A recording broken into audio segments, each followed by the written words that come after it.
Pemirsa, Pemprov DKI Jakarta resmi menerapkan pembatasan sosial berskala besar atau PSBB selama 14 hari sejak Jumat kemarin. Meski sudah diinformasikan dan disosialisasikan sejak beberapa hari yang lalu, namun masih banyak pelanggaran yang dilakukan warga dan pengguna jalan.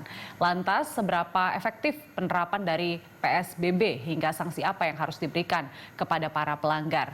Guna membahasnya, kita sudah terhubung melalui Skype bersama dengan pengamat kebijakan publik Agus Pambagio. Selamat sore Pak Agus. Iya, menurut Anda sejauh ini sudah seberapa efektif penerapan PSBB di Jakarta ini?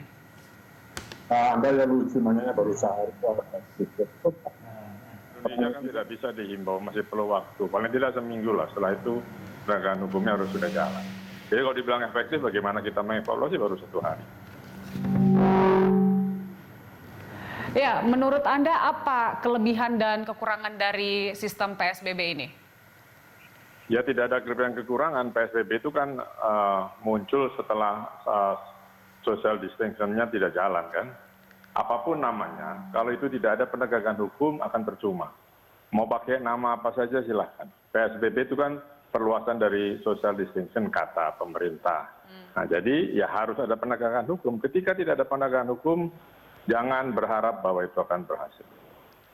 Tapi sudah ada tindakan tegas sejauh ini kita lihat dari pemerintah bagi pelanggar PSBB, misalnya ada razia di jalan. Menurut Anda sejauh ini seperti apa realisasinya? Sekali lagi ini baru 1 hari, kita tidak bisa mengevaluasinya 1 hari. Ya. Saya sudah coba kemarin, saya juga mengecek dan saya memang dihentikan dan diturunkan untuk suruh pindah ke belakang. Jadi sudah berjalan. Yang penting itu dulu berjalan. Kalau tanya sukses, janganlah. Gimana kita bisa bilang sukses itu tidak baru 1 hari ke umurnya. Baik, jika kita dibandingkan kalau DKI Jakarta dan wilayah lain di Indonesia yang memang banyak positif coronanya di lockdown dengan kebijakan PSBB ini, menurut Anda bagaimana? Sekali lagi ini bukan lockdown ya, ini PSBB, ya. Awas jangan salah. Ya. Betul, ini PSBB. Tapi kalau misalnya kita bandingkan jika daerah di lockdown, perbedaannya bagaimana Anda melihat? Loh kan kalau lockdown sudah ada di Undang-Undang Nomor 6 Tahun 2018. Ya. Lockdown itu karantina. Kita nggak mengenal kata lockdown, kita mengenalnya karantina.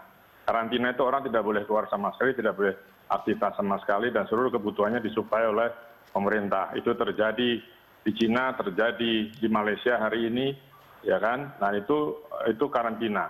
Nah, kalau bahasa kerennya lockdown, tapi kita tidak mengenal lockdown, kita mengenalnya karantina. Oke, bahasanya adalah karantina wilayah. Menurut Anda sejauh ini Indonesia cocok dengan PSBB yang sudah diberlakukan selama 2 hari ya kira-kira dengan hari ini.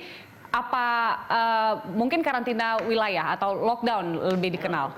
Berbeda. Kita menjalani sudah karantina wilayah dan kita menjalani PSBB. Karantina wilayah tidak dikenakan oleh pemerintah.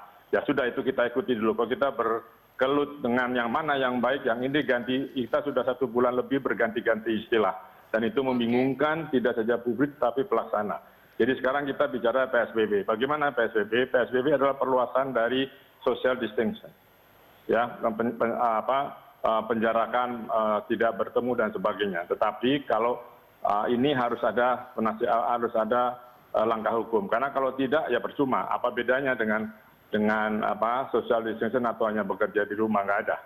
Ini harus lebih bagus, tapi namanya pemerintah tidak memilih karantina, tapi memilihnya PSBB.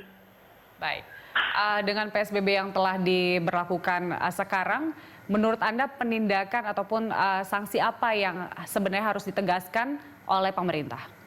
Sesuai dengan PP 21 itu adalah di pasal 48 ada itu untuk sanksi administratif.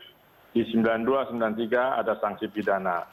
Saya lebih menyarankan sanksi administratif atau kita denda saja.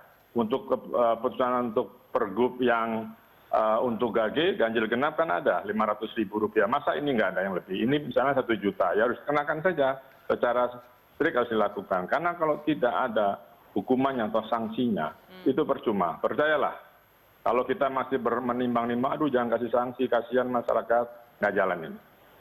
Baik, sanksi ini ya yang perlu ditegaskan lagi oleh pemerintah. Menurut Anda perlu juga semacam reward nggak sih bagi masyarakat yang memang mematuhi PSBB ini? kan untuk PSBB ini masyarakat hidupnya ditanggung negara. Itu yang sampai hari ini belum keluar. Saya selalu katakan pada pemerintah, sebaiknya segera keluarkan apa yang sudah dijanjikan. Oke, di Perpu ada, kemudian di peraturan-peraturan lain ada. Sekarang ini orang kasih makan, perlu makan karena orang yang hidup dari informal sektor dan hidup dari UKM sudah tidak bekerja. Pendapatannya di mana? Tetangga saya seorang sopir angkot sudah seminggu tidak bekerja. Itu harus dikasih makan oleh pemerintah. Tapi kan belum ada, jadi kami warga sekitar yang memberi makan. Baik. Pak Agus, artinya memang pertama pemerintah harus memperhatikan lagi soal sanksi dan juga soal reward ataupun tanggung jawab dari pemerintah untuk bisa memenuhi kebutuhan. Dan masyarakat dikasih makan. Masyarakat tidak boleh ada yang kelaparan. Baik. Ya, itu tugas pemerintah, apapun caranya. Lupakan dulu kalau ada yang mengkorupsi, nanti kita urus belakangan. Yang penting sekarang masyarakat lapar dan harus kasih makan. Unless kita bisa social unrest. Baik.